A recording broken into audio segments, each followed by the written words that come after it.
Kylie Rogers was lost in thought, gazing out the hospital ward window, enjoying a peaceful moment away from the hustle. Suddenly, Nurse Shelley Han's sharp voice cut through the silence. Shelley had a way of making her presence felt, often not in the most pleasant ways. "What are you up to, Kylie?" Shelley asked, her tone laced with disapproval, standing there with her hands on her hips. Kylie turned, a bit startled but composed. "Just taking a quick look outside," she responded calmly, caught off guard by Shelley's abrupt questioning. "And why is that during work hours?" Shelley pressed on, her eyes squinting in suspicion, as if Kylie owed her a solid explanation for her brief distraction. Kylie searched for the right words. "I've noticed a dog," she began, her confidence returning. "It keeps showing up at the hospital entrance, just stands there day after day." Curiosity piqued, Shelley walked over to the window, peering out. "I don't see any dog," she said, turning back with a knowing smirk, almost as if she had caught Kylie in a lie. Shelley had always been tough on Kylie, driven by a hidden jealousy of Kylie's natural warmth and connection with everyone around her. Unlike Shelley, Kylie had a gift for making patients and staff feel at ease, something Shelley, with all her experience, couldn't quite match. In her 2 years as an orderly and only a few months at this hospital, Kylie had quickly become a favorite. Her kind presence contrasted sharply with the unease that often followed Shelley around. Shelley shook her head in disbelief and walked away, her usual tactics having no effect on Kylie, whose calm demeanor remained unshaken. Kylie's strength and kindness were deeply rooted in her upbringing, shaped by her grandmother, who was more than just family to her. She was Kylie's mentor, confidant, and greatest influence. Raised in a unique household by her grandmother, Kylie grew up understanding that her parents were just not ready to be parents. This lack of conventional family structure didn't leave her feeling deprived. Instead, it strengthened the bond between her and her grandmother, creating a foundation of love and understanding that influenced Kylie deeply. The compassion and patience Kylie showed every day at the hospital were a reflection of the life lessons and care she experienced growing up. When her grandmother grew older, Kylie naturally stepped into the role of caregiver, a role that seemed like second nature to her. The experience not only brought them closer but also equipped Kylie with skills that would later define her career. Meanwhile, Shelley paused in the corridor, observing Kylie from a distance before heading towards the nurses' station. It was well known among the staff that Shelley had a unique relationship with James Wellington, the department head. Despite his marital status, Shelley seemed to navigate their dynamic with a certain confidence. As Kylie continued her duties, thoughts of the mysterious dog that kept appearing at the hospital entrance occupied her mind. After refreshing the water in her mop bucket, she moved on to clean the more prestigious section of the hospital, the VIP rooms, pondering over the curious presence of the dog and what it might signify. In the VIP section, Kylie cleaned the rooms of well-off patients who enjoyed perks like private rooms equipped with TVs and internet access. Despite these luxuries, Kylie believed that everyone deserved the same level of care. As she entered one of these rooms, she gently addressed the occupant. "Excuse me, Mr. Clark. May I clean up in here? I'll be quick and out of your way in no time." Mr. Clark, looking tired but appreciative, responded warmly. "Of course, Kylie, go ahead. You're not bothering me at all." Grateful for his understanding, Kylie got to work. Over the weeks Mr. Clark had been in the hospital, Kylie noticed his solitude with few visitors coming by. One day she struck up a conversation with him and discovered that behind his quiet demeanor was a man eager to chat when engaged in the right topics. Their conversations revealed Walter's hidden loneliness, prompting Kylie to keep him company whenever she could. However, when the head nurse noticed their frequent interactions, she inquired about Walter's identity. Kylie learned from her that Walter was a wealthy businessman who had chosen this public hospital for its simplicity, despite his ability to afford more luxurious care. After this discovery, the head nurse advised Kylie to limit her interactions with Walter and focus on her duties. Respecting her superior's wishes, Kylie complied, ensuring that her visits to Walter's room were brief and strictly professional, apologizing for any disturbance and quickly attending to her tasks before leaving. As Kylie did her job, Walter, looking a bit more tired than usual, asked with a weak smile, "Kylie, could you tell me what the weather's like outside? I haven't had the strength to get up today, and I'm missing the view from my window." Kylie glanced out the window before answering. "It's a bit of a mixed bag today, Mr. Clark. It's not fully sunny, but there's a bit of light coming through." "That's nice to hear. A bit of sunshine always lifts the spirits, doesn't it?" Walter remarked, trying to find some comfort in her words. As Kylie nodded and continued her cleaning, the tranquility of the moment was abruptly interrupted. The door burst open, and in walked a woman with a commanding presence, her expression one of barely contained impatience. It was Donna, Walter's wife, known for her sharp tongue and even sharper temper. Without any pleasantries, Donna snapped, "Can't I ever have a moment alone with my husband? It seems like this room is always crowded." Kylie, accustomed to Donna's abrupt entrances, gave a small nod and quickly made her way out, not wanting to become the target of her displeasure. She had heard rumors from her colleagues about Donna's difficult nature and the speculation surrounding her motives given Walter's wealth. Lindsay, another orderly, often commented on the situation with a hint of cynicism, suggesting Donna stood to gain significantly from her husband's illness. Kylie, however, preferred to steer clear of such gossip. She believed in focusing on her work and maintaining a professional distance from the personal affairs of the patients and their families. Yet today's encounter with Donna left a sour taste in her mouth, reminding her of the complex web of relationships and motives that often surrounded her wealthy patients. Despite this, Kylie remained committed to her role, providing care and maintaining the cleanliness of the hospital, a sanctuary for healing and hope amidst the personal dramas unfolding within its walls. Kylie decided to step away and give the couple some privacy. Placing her cleaning bucket quietly in the corridor, she couldn't help but overhear parts of Walter and Donna's conversation through the door left slightly open. Kylie felt awkward being an unintentional eavesdropper to such a personal discussion, yet she remained nearby, waiting for the right moment to finish her cleaning duties. Donna's voice was the more dominant in the exchange, pushing for her point. "Walter, why are you against Mark attending the meeting? He's your son too, in every way that matters," she implored. Walter's response was weary but firm. "Donna, calling Mark my son doesn't magically erase his actions. I've tried to guide him since he was a teenager, but it seems all in vain. Just last week, he wrecked another car, and before that, he was in trouble at the casino. Is this the behavior of a Clark, even if by adoption?" Donna seemed momentarily taken aback by Walter's blunt assessment, but she quickly recovered. "Please, Walter, let's not be too hard on him. I'll have a word with Mark. I'm sure he'll turn around after this," Donna insisted. Walter's skepticism was palpable even through the closed door. "The only changes I've seen in Mark are for the worse.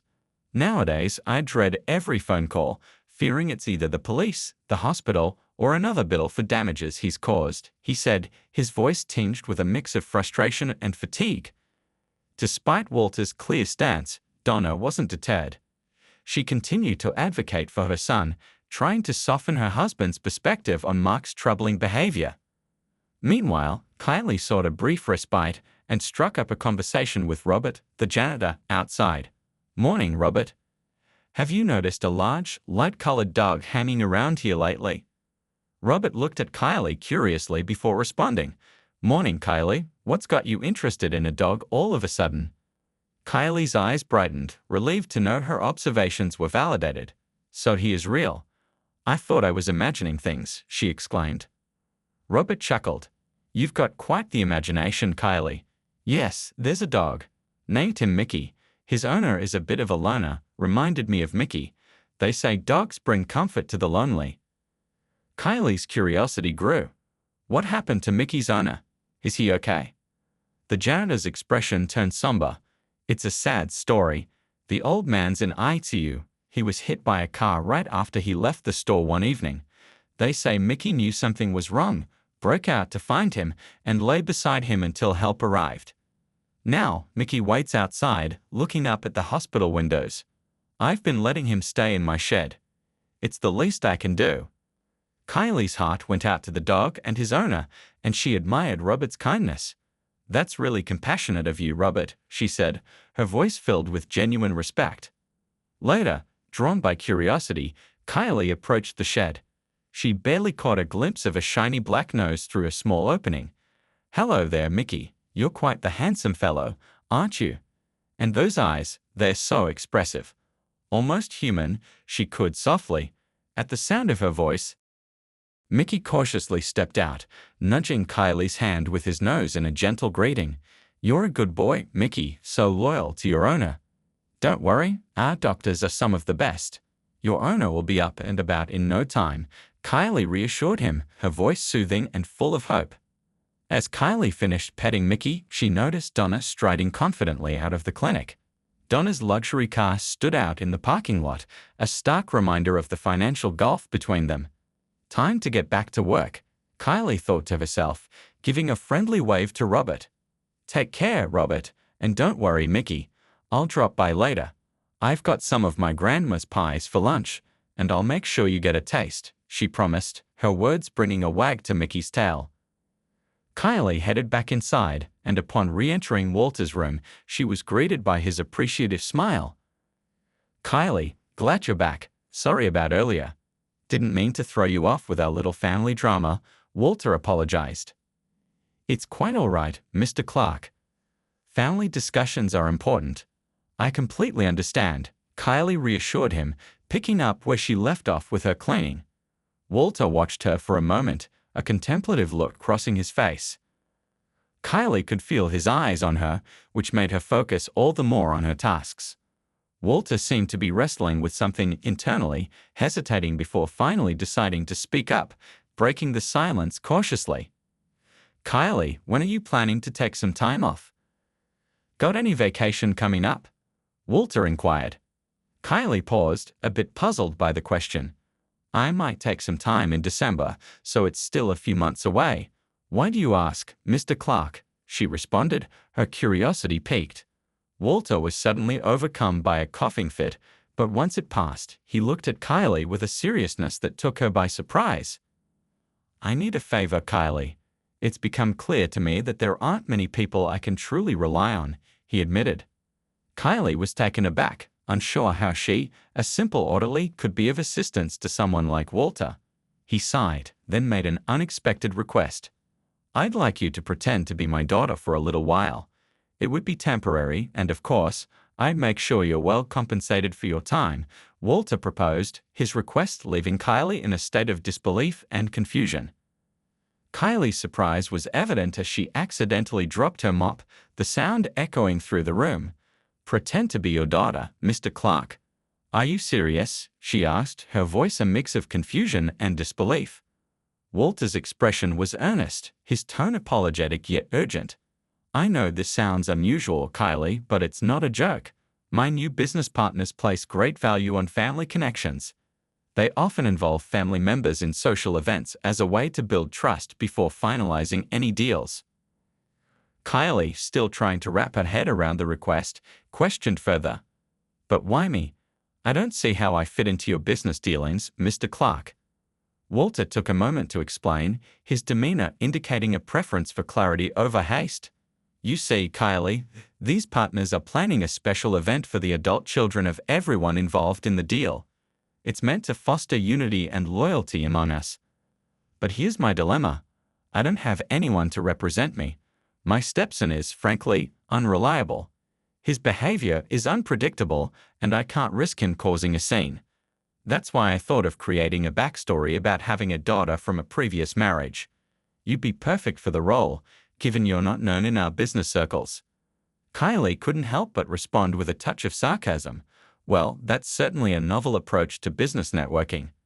Walter cracked a smile, relieved to see a flicker of interest from Kylie. "Exactly, and I assure you it's all in good fun. You'll enjoy the event, and no one will be the wiser about our little arrangement." Kylie's skepticism was clear as she voiced her concerns. "But why choose me for this role, Mr. Clark? It's kind of you to consider me, but aren't there professionals for this sort of thing? An actor, perhaps?" Walter seemed momentarily taken aback by the directness of her questions, pausing to collect his thoughts. "I've thought about that," Kylie, but actors have a certain air about them. It's their job to pretend, and that can come across as insincere. I'm looking for authenticity, someone who hasn't been jaded by the trappings of wealth. That's where you come in. Besides, I have a major surgery on the horizon, and the outcome is uncertain. Please take some time to think about it. I'll make arrangements with your supervisors to ensure you're not penalized for taking the time off, he explained, a hint of urgency in his voice. Kylie couldn't help but be slightly moved by Walter's earnestness. The idea of stepping into the shoes of a wealthy businessman's daughter was both daunting and exhilarating. For a fleeting moment, she allowed herself to indulge in the fantasy, envisioning the glamorous life that could be hers, even if only for a short while. Yet the reality of her situation quickly brought her back down to earth. Walter, I'm flattered by your offer, really I am, but I just can't see myself fitting in with that crowd. I wouldn't even know how to begin blending in. I don't have the wardrobe, the right look, or the mannerisms. Attending such an event in my current state would be a disaster. How could I possibly pull this off? Kylie expressed her doubts, her voice tinged with a mix of incredulity and genuine concern. Walter, with the keen insight of a seasoned negotiator, sensed Kylie's hesitation and decided to address it head-on. Kylie, let me take care of everything. You won't have to worry about a thing. We'll find you a beautiful dress, get your hair and nails done, the whole 9 yards. I'm asking for your help because I'm genuinely in a bind. With my surgery looming, I'm uncertain about the future, and I can't depend on Mark or Donna in this matter. I need someone reliable, and from the moment I met you, I knew you were the right choice for this, he explained earnestly, hoping to sway her decision. Kylie felt a mix of emotions as she listened to Walter's plea. His confidence in her brought a warm smile to her face, and the thought of stepping into such an unfamiliar role was both intimidating and exciting.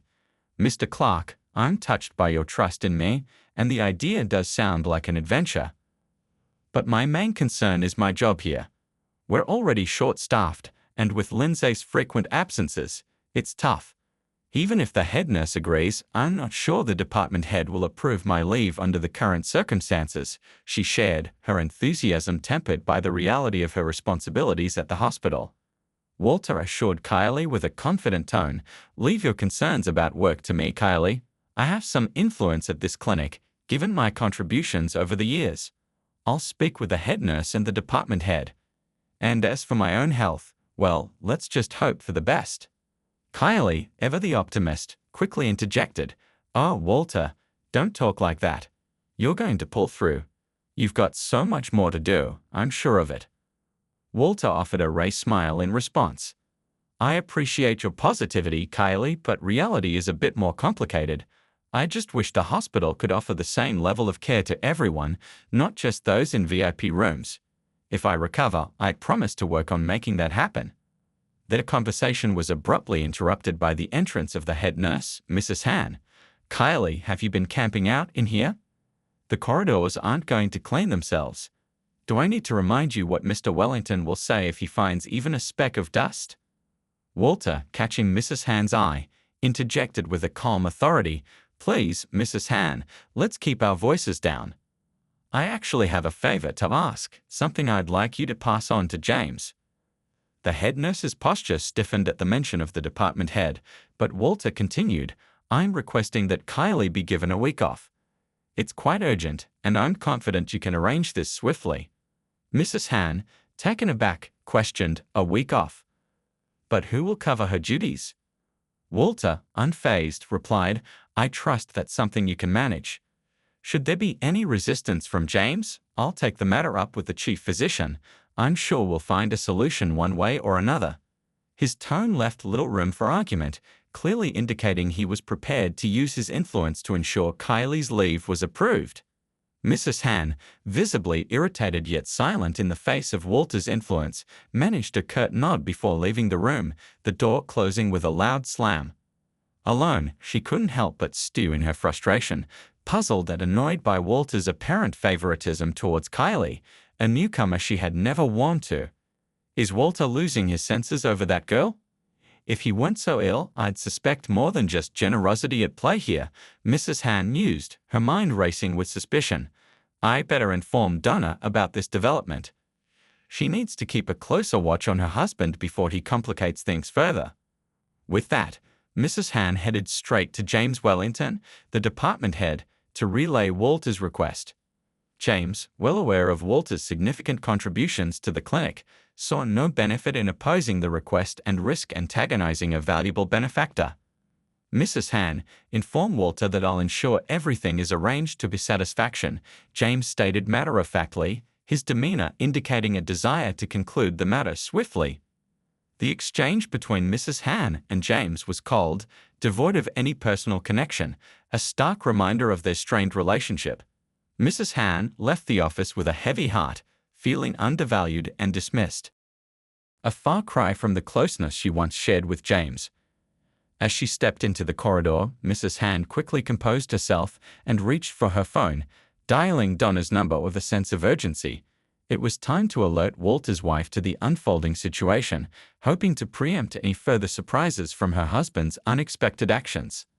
Donna's voice was laced with casual indifference as she answered the phone. "Shelley, what's the urgency? Is this about Walter? Tell me he's still among the living." "Of course he's still with us, Donna, but there's something peculiar going on. Walter's taken a fancy to one of our new orderlies, Kylie, and now he's planning to send her off to represent him at some business gathering," Shelley explained, her tone a mix of disbelief and irritation. Donna's response was tinged with sarcasm. "And what, has he developed some sort of affection for this girl? She's practically from the backwoods. Is that the one you saw earlier mopping the floors?" "Yes, that's Kylie. For some reason, Walter's got it in his head to transform her into some kind of high society lady. You might want to look into this," Shelley advised, her voice lowering as she glanced around her busy surroundings. After ending the call, Donna sat in silence, her mind racing. She had harbored hopes that Walter would warm up to the idea of sending Mark, his stepson, to the event, viewing it as an opportunity for Mark to forge valuable connections and establish himself as a successor to Walter's business empire. Given Walter's precarious health and the uncertainty surrounding his upcoming surgery, Donna felt an urgent need to secure her and her son's future. Does Walter think his days might be numbered? Who will take the reins once he's gone? She mused to herself. Having a woman lead the company is one thing, but let's be realistic, the business world doesn't always welcome women with open arms. And sure, Mark has his flaws, but who doesn't? Everyone has their youthful indiscretions. It's not like Walter was a saint in his younger days. Now's not the time for him to play the moral arbiter. Donna's contemplative silence was broken by her son Mark's casual request for money, his plans for the evening laid out with no hint of restraint. "Mom, can I have some cash? I need to go out tonight. I'm tapped out, Mom. Walter confiscated my gold card, and I've got plans with the guys tonight." With a sigh, Donna turned to face him, her expression a mix of frustration and concern. "Mark, here's the money, but listen, can't you ease up on the nights out? Walter's been scheming again, and it involves that party I mentioned before." Mark's interest seemed to wane. "What about it?" Donna seized the moment to emphasize her point, painting a vivid picture of Kylie. "Imagine this. Walter's choosing an orderly over you for the event. A real country girl, looking like she stepped out of a pastoral scene, not someone who belongs at a business gathering." Mark's mood visibly darkened at the mention. "Walter's always causing trouble, isn't he?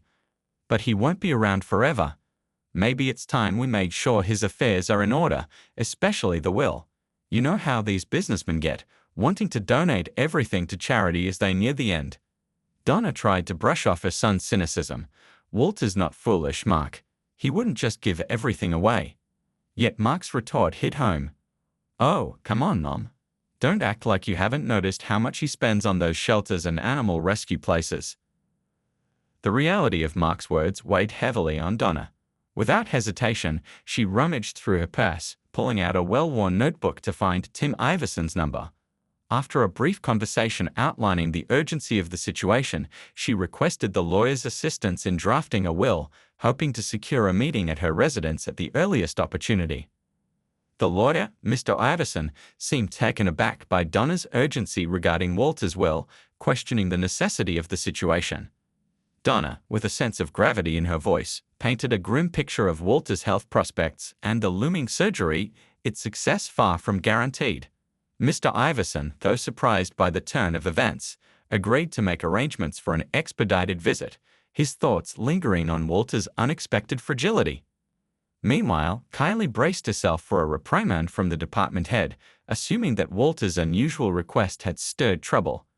However, she was met with an unexpected turn of events when James not only approved her leave, but extended it, leaving her both grateful and surprised. Walter, confined to his hospital bed, was lost in thought, meticulously planning Kylie's introduction to his business circle. Aware of the delicate nature of his plan and Kylie's inexperience, he was cautious, considering every detail and jotting down notes to aid his faltering memory. The calm of his planning was shattered when Donna, accompanied by Mark and the lawyer Tim Iverson, entered his room. Walter's astonishment at their arrival, especially under such circumstances, was profound, challenging his belief that life could no longer surprise him at his age. "Donna, Mark, what is this about?" Walter asked, his voice a mix of curiosity and suspicion. Donna stepped forward, her expression resolute. "Walter, we need to talk about your will. I appreciate your concern, but bringing a notary here now feels rather premature, doesn't it?" Walter's voice was calm, but the underlying tension was palpable. He glanced at the notary, who seemed uncomfortable with the situation, then back at his wife, searching for sincerity in her proposition. Donna continued, unfazed by Walter's skepticism. "It's just a precaution, Walter. With everything at stake, your surgery, the uncertainty, it's prudent to have everything in order. It's not about doubting your recovery, it's about being prepared. We can discard the will later and celebrate its irrelevance, but for now, let's secure peace of mind." Walter weighed her words, finding a shred of reason amid the discomfort. It was true his businesses and assets needed a successor, a steward to carry on his legacy should the worst occur. Yet, the candidate before him left much to be desired. His gaze fell on Mark, who seemed almost too eager, as if he had already claimed the inheritance in his mind. Walter's reflections on Mark were tinged with disappointment. The boy's sense of entitlement and lack of discipline were glaring. Then there was Donna, whose penchant for luxury and confrontation was at odds with Walter's own values. He had always preferred simplicity, a trait forged in his years as an engineer, where functionality and efficiency were paramount.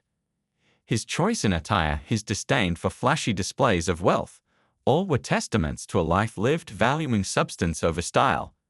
Walter found himself at a crossroads, his trust in his immediate family wavering.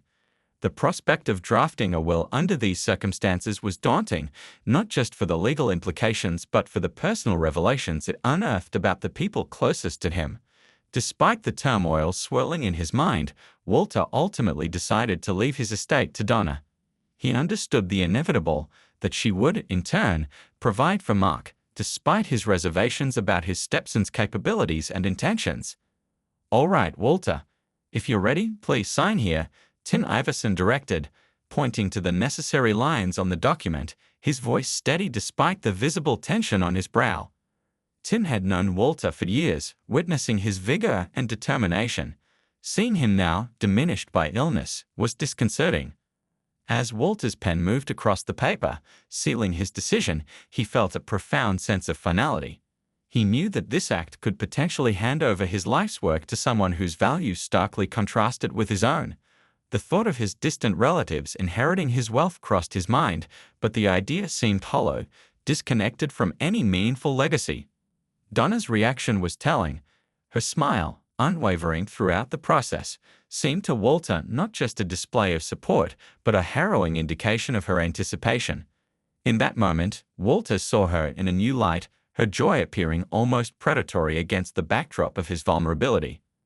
Meanwhile, Kylie, blissfully unaware of the drama unfolding around Walter's will, was making plans for her unexpected time off. She looked forward to spending the eventful week ahead as Walter had requested and cherished the idea of visiting her grandmother, who had always been her anchor. The thought of bringing Mickey, the loyal dog she had grown fond of, to her grandmother's house warmed her heart. In her simple plans and genuine concern for her loved ones, Kylie found a stark contrast to the complex and often cold machinations of the world Walter was entangled in. The rest of the shift seemed to pass in the blink of an eye, and before Kylie left for the day, she made good on her promise to visit Walter.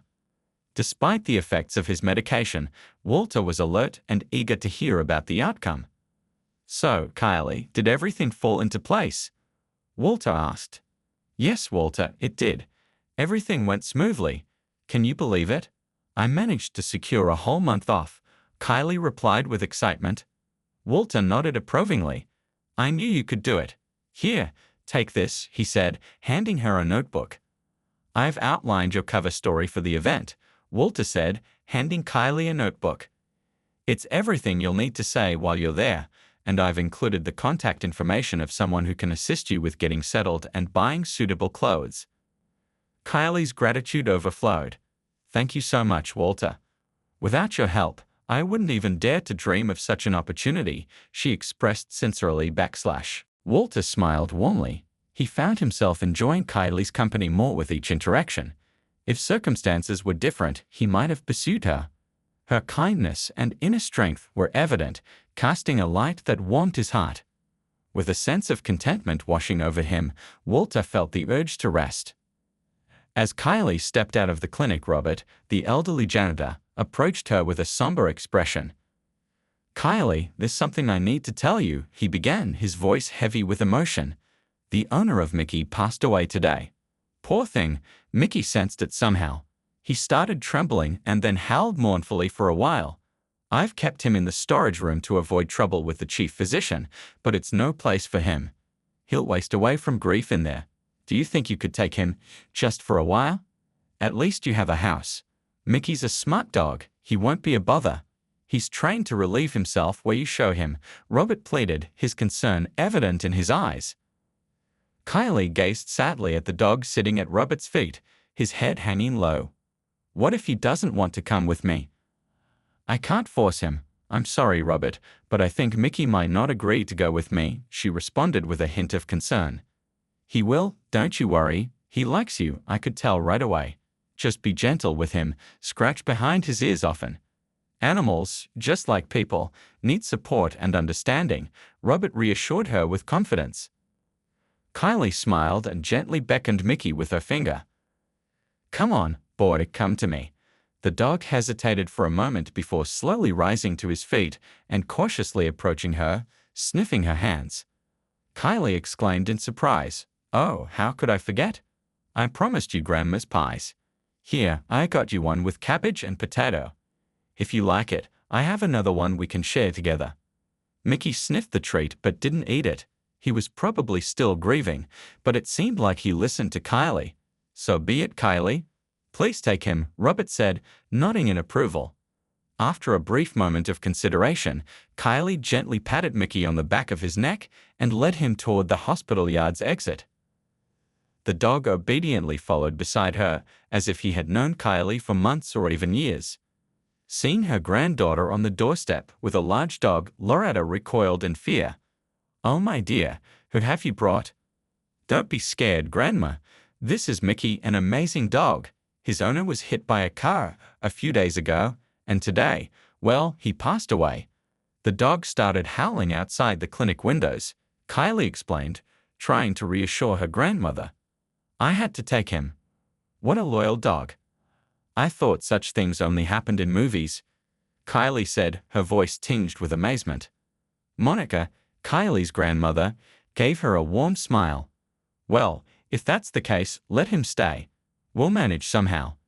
It's not like we're eating our last piece of bread. We'll take him in," she said.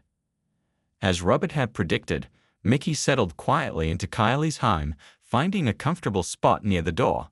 On his first day there, he refused to eat and spent the evening softly whining, occasionally scratching the door with his paw. However, by nightfall, Mickey had calmed down and drifted into an uneasy sleep. The following morning, Kylie woke up earlier than usual and began reviewing the fictional biography Walter had hastily outlined for her.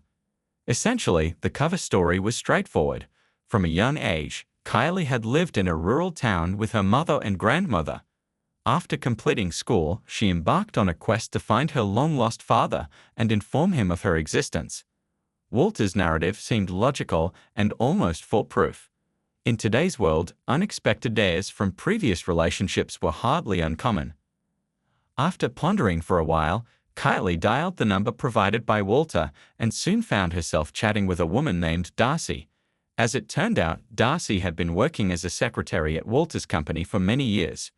She was a loyal and dedicated employee with a knack for fashion and etiquette. Meanwhile, Donna was giving Mark instructions on how to proceed. "Son, you should keep an eye on Darcy, your father's secretary. He'll likely enlist her services to help that poor girl. I'm pretty sure they're going to visit this beauty salon. Here's the address. Drop by and tell the girls to give that country bumpkin the special treatment. You understand? And say hi from me. They've been living off my generosity for a long time, so I think they won't disappoint.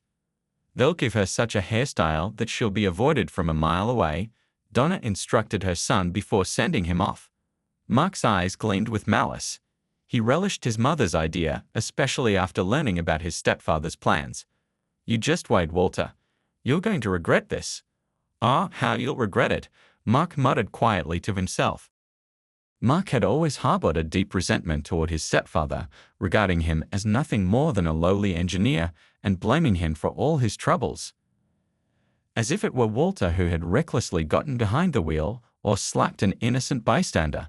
Donna seldom spoke of Mark's biological father, but rumors among the business elite suggested he had ventured into a world of crime and taken a dangerous path.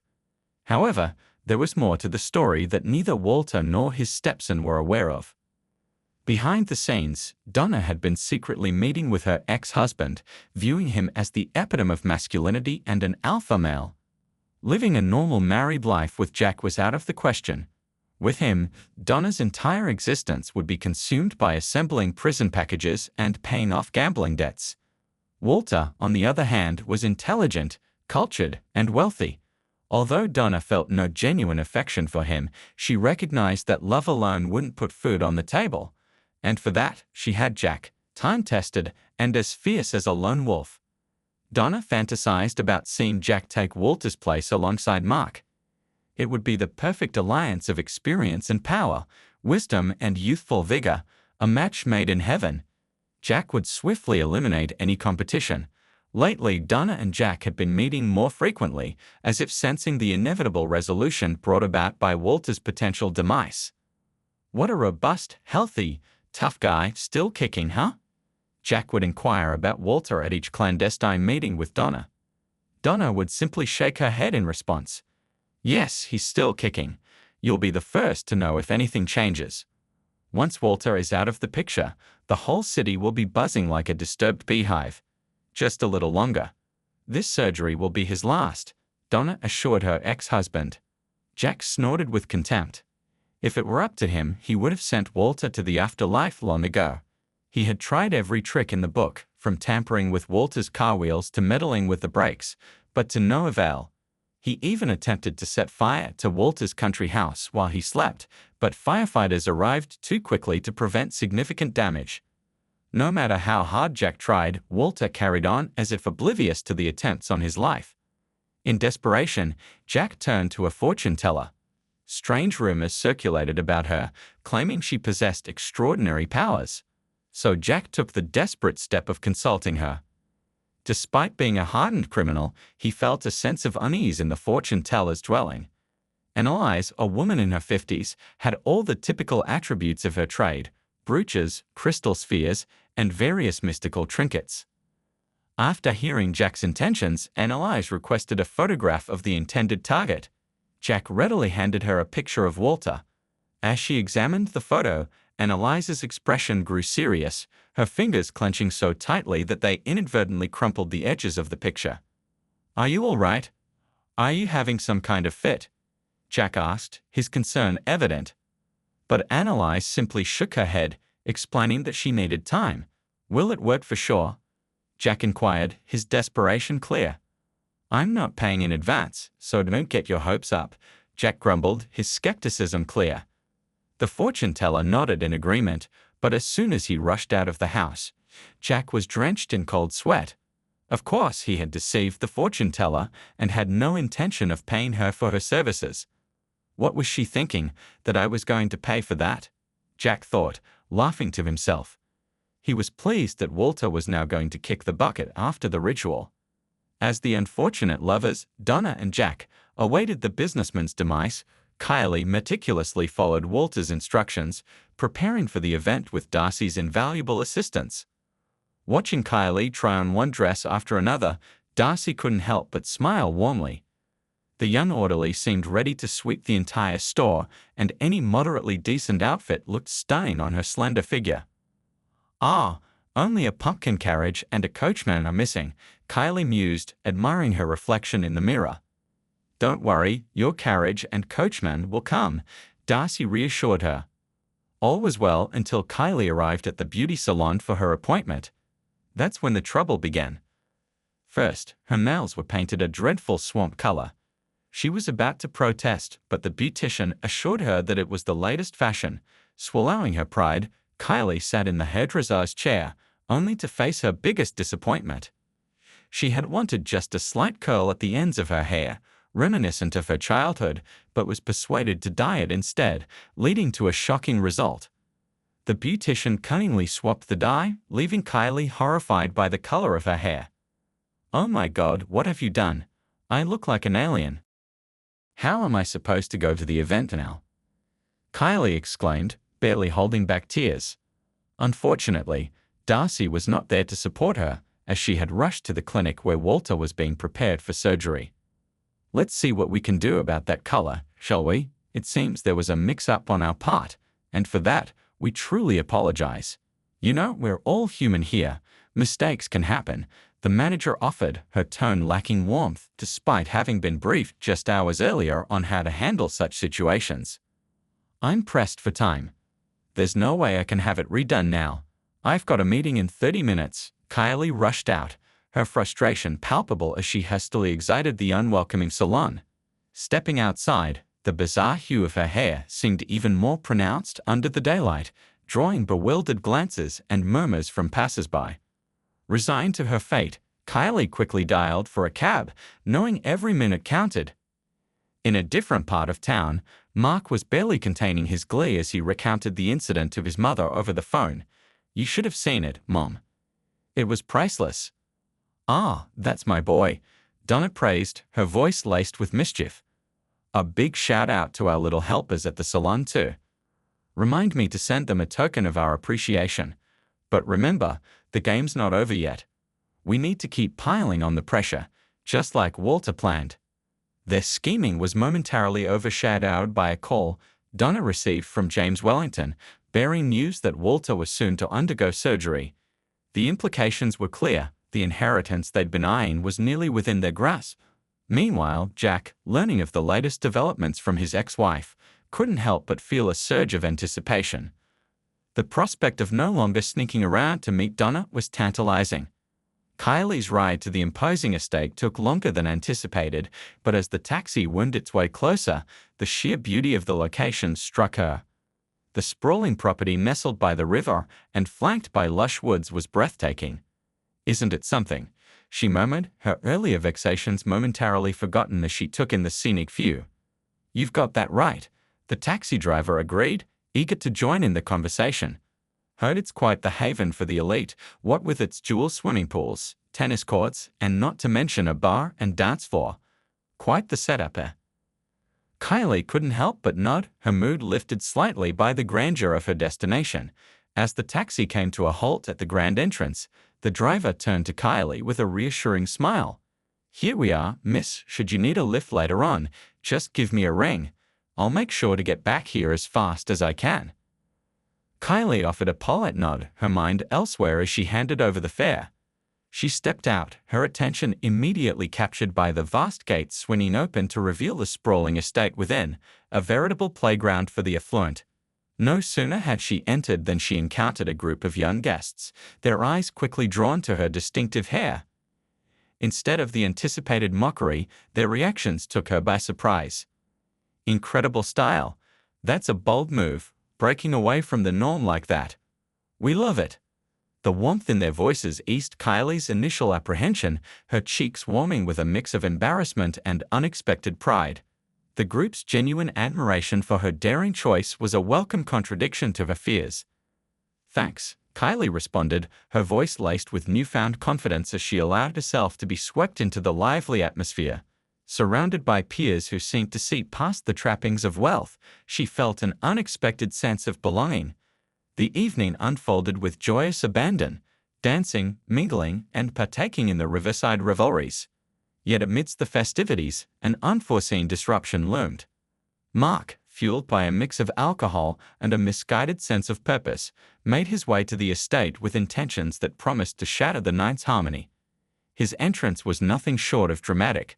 Seizing the moment and the microphone on the stage, he commanded the crowd's attention with an air of scandalous anticipation. "Ladies and gentlemen, a moment, please. What you're about to hear will undoubtedly intrigue you. Among us tonight is a master of deception, a pretender weaving lies." With a dramatic pause and a pointed finger, he singled out Kylie, casting a shadow over her newfound joy. Kylie's face drained of color as Mark's accusations echoed through the crowd. His voice oozing confidence, he spun a tale of deception, casting Kylie as a con artist preying upon the elite. His words rippled through the crowd, transforming admiration into suspicion and disdain. The shift was palpable. The air grew heavy with judgment. The once welcoming faces now bore looks of scorn, their eyes piercing through Kylie as if she were a spectacle of deceit. Overwhelmed by the sudden turn of events, Kylie struggled to regain her composure. Kylie felt tears carving hot trails down her cheeks, each drop a testament to her humiliation and despair. Her heart thrashed against her chest, seeking escape from the torment of public shame. Driven by an urge to flee, to find solace in solitude, Kylie stumbled toward the river, her path marked by the cruel laughter of her peers. Yet, in her turmoil, she found a strange solace in the thought of the river's cool waters, imagining them as a purifying force capable of erasing her pain. As she neared the water, murmuring to herself about cleansing and escape, Darcy's voice shattered the night. "Kylie, stop. Please don't." Gasping for breath, Darcy reached the riverbank, her eyes wide with concern. "Kylie, listen to me. Walter, he's left you everything. His entire estate, his business, it's all yours now." Kylie paused, the water lapping at her chest, as Darcy's words sank in.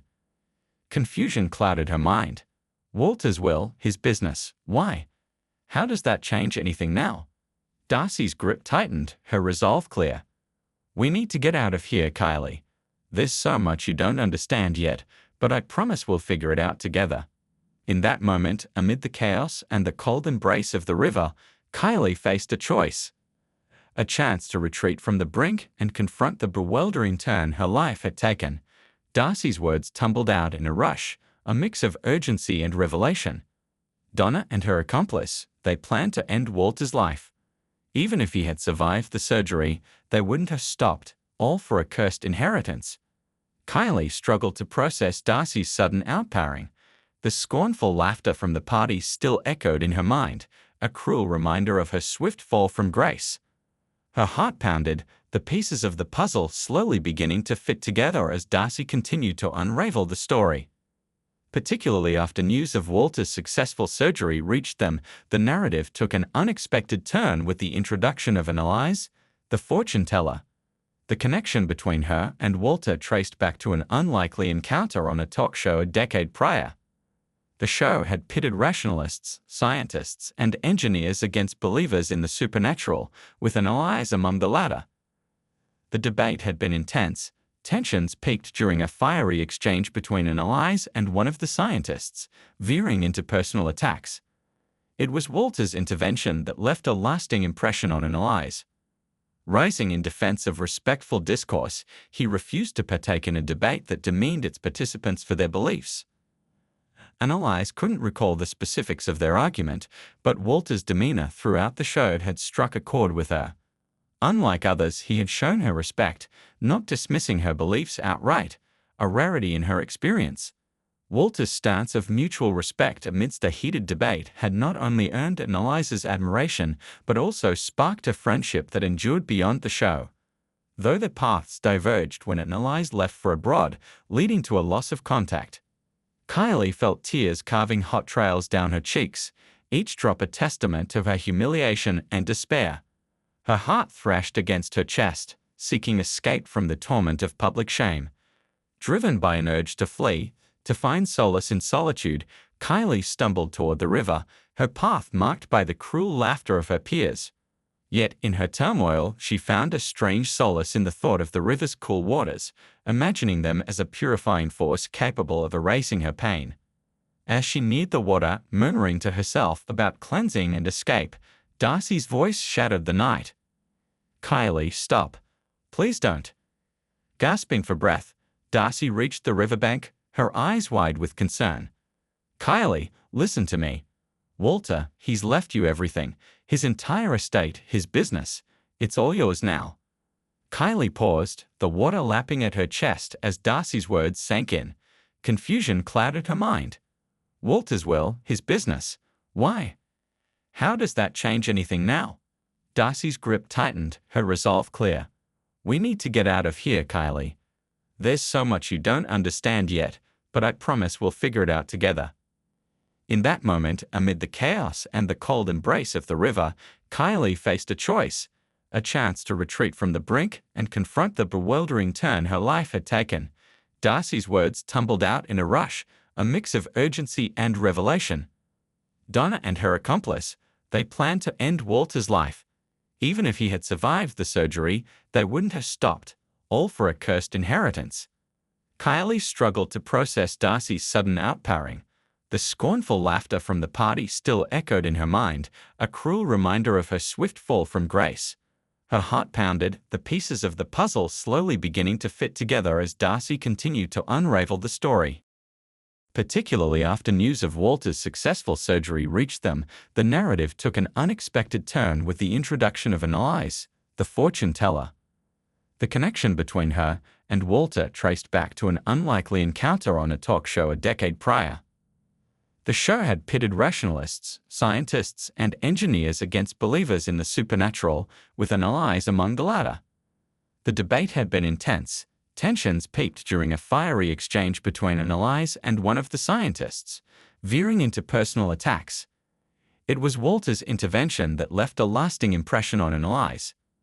Rising in defense of respectful discourse, he refused to partake in a debate that demeaned its participants for their beliefs. Annalise couldn't recall the specifics of their argument, but Walter's demeanor throughout the show had struck a chord with her. Unlike others, he had shown her respect, not dismissing her beliefs outright, a rarity in her experience. Walter's stance of mutual respect amidst a heated debate had not only earned Annalise's admiration, but also sparked a friendship that endured beyond the show. Though their paths diverged when Annalise left for abroad, leading to a loss of contact. The wealth could provide, yet destiny held a twist. Not only did Walter survive the precarious surgery, but he also began a gradual journey toward recuperation, altering the course of many lives in the process. Kylie breezed into Walter's hospital room, her vibrant smile a stark contrast to the sterile environment, her cleaning tools conspicuously absent. "Guess I should start calling you Dad now, huh, Mr. Clark?" she quipped, perching herself on the edge of the bed with a playful grin. Walter couldn't help but comment on her unique hairstyle, though he tactfully restrained himself. "That's quite the unique look you've got there," he managed, his tone laced with amusement. Rolling her eyes with a good-natured chuckle, Kylie responded, "Let's not add to the commentary, shall we? I'm planning a dye job tonight to correct this disaster." Their conversation meandered through the recent whirlwind of events, a shared reflection that brought both comfort and disbelief. Walter's hospital stay extended over the next fortnight, during which Kylie resumed her regular duties, albeit with a myriad of new thoughts swirling in her mind. On the eve of Walter's discharge, Kylie found herself summoned to the head doctor's office. James presented her with documents to sign, offering no explanation. Kylie's confusion was palpable. "It seems you're no longer on the hospital staff, Rogers," James finally disclosed. The revelation unfolded as Kylie learned of Walter's request to appoint her as his personal caretaker for his home recovery. The contract before her detailed her responsibilities and remuneration, leaving her speechless. As Walter navigated his recovery, he initiated divorce proceedings and took a firm stance against aiding his stepson Mark. Following another incident of impaired driving, a police investigation into the accident unearthed a chilling discovery: blood stains on the car's bumper with DNA matching a recent hit-and-run victim. The victim's identity brought an unexpected twist to the tale, revealing him as the owner of Mickey, the dog Kylie had rescued. This strange twist of fate left Kylie in contemplation, marveling at the unpredictable turns life could take, guided by the unseen hand of coincidence and destiny. During her visits to Walter's residence, Kylie found her role as a caretaker somewhat superfluous. Walter was largely self-sufficient, his recovery progressing well enough that he required little in the way of physical assistance. It became apparent that his decision to employ Kylie was more about companionship than care, a fact they both silently acknowledged each evening as her time to depart approached. Kylie would offer Walter a warm smile, excusing herself with a gentle reminder of her responsibilities at home. "I better head back," she'd say with a hint of reluctance. "My grandma needs me." On one such evening, a week into this routine, Walter, feeling a connection and yearning for a sense of belonging, tentatively broached a subject that had been on his mind. "Kylie, would you mind if I joined you tonight?" "I'd love to meet your grandmother," he inquired, his voice laced with hopeful curiosity. Kylie, taken aback by the unexpected request, hesitated for a moment before a genuine smile broke through her surprise. "Of course, Walter. I think she'd love to meet you too," she responded, the warmth in her voice dispelling any remaining uncertainty. That evening unfolded into a cherished memory for Walter, a stark departure from the sterile isolation of his recent past. Kylie's modest mobile home radiated a warmth and authenticity he found deeply comforting. Together, they savored hot chocolate under the night sky, enveloped in a tranquility that Walter realized he had been missing. For the first time in a long while, he felt a genuine sense of home, a feeling he had long thought lost to him. As they sat in the cozy living room, Kylie's grandmother, Monica, proved to be an engaging conversationalist. Her keen insights and warm demeanor made the evening all the more enriching. After Walter shared his experiences, a thoughtful silence settled over them, Monica's contemplative gaze hinting at the wheels turning in her mind. Sensing the direction of her thoughts, Walter ventured, "You're thinking about Annalise, aren't you?" Monica looked up, a hint of surprise in her eyes. "How did you guess?" Walter offered a knowing smile. "Sometimes it takes just a little push to see what's right in front of us." It was clear they were both drawn to the memory of Annalise, their unexpected reunion on the talk show, her pivotal role in unveiling the treachery that surrounded Walter, and the undeniable connection that had resurfaced between them at the clinic. Just then, Kylie breezed back into the room, a tray of sandwiches in hand, and quipped, "Should I get ready to play another part in this unfolding drama?" Walter chuckled, shaking his head. "I think we've had our fill of masquerades for now, but I could use your keen eye for fashion tomorrow," Walter remarked. The following day found Kylie, Monica, and Walter embroiled in a shopping expedition unlike any Walter had experienced before.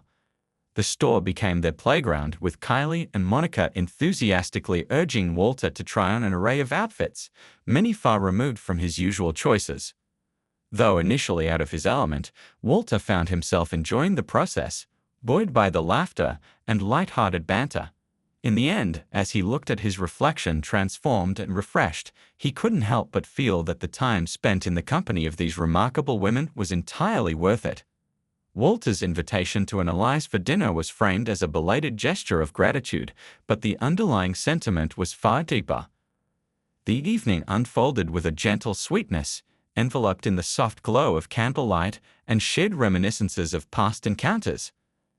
As the night wore on, Walter playfully suggested, "Annalise, do you think you could read my future in my palm? Just for old time's sake." Amused by the request, Annalise took his hand in hers, her eyes scanning the lines with feigned seriousness. "I see a solitary figure on a beach, lost in thought, the weight of solitude in his stance," she narrated softly. Walter felt a pang of melancholy at her words. But Annalise continued, but then, out of nowhere, a burst of joy disrupts the solitude, a playful ambush, and both tumble into the sand, their laughter brighter than the sun. Their laughter mingled, bridging the gap between jest and earnest affection. Drawn together as if by an unseen force, their lips met in a kiss that spoke of newfound hope and rekindled spirits. In the wake of that kiss, Walter and Annalise embarked on a new chapter together, their connection deepening with each shared day. Despite the passage of years, their love story was just beginning. Their wedding, a simple yet heartfelt ceremony in Walter's garden, was a testament to their journey. Surrounded by friends and the soft rustle of leaves, Walter stood before their gathered loved ones with a special announcement. The crowd hushed in anticipation as Walter, his voice tinged with emotion, shared his lifelong yearning for a family. His gaze found Kylie, and with a voice steady with sincerity, he asked, "Kylie, would you honor us by becoming part of our family as our daughter?" The question hung in the air, a moment suspended in time, until Kylie's affirmative response sealed the bond of this newly formed family. In the days that followed, Kylie and Monica made their home with Walter and Annalise, their lives intertwining in a tapestry of shared meals, laughter, and the everyday joys and challenges of family life. Together, they built a haven of love and acceptance, a testament to the unexpected paths that lead to the families we choose.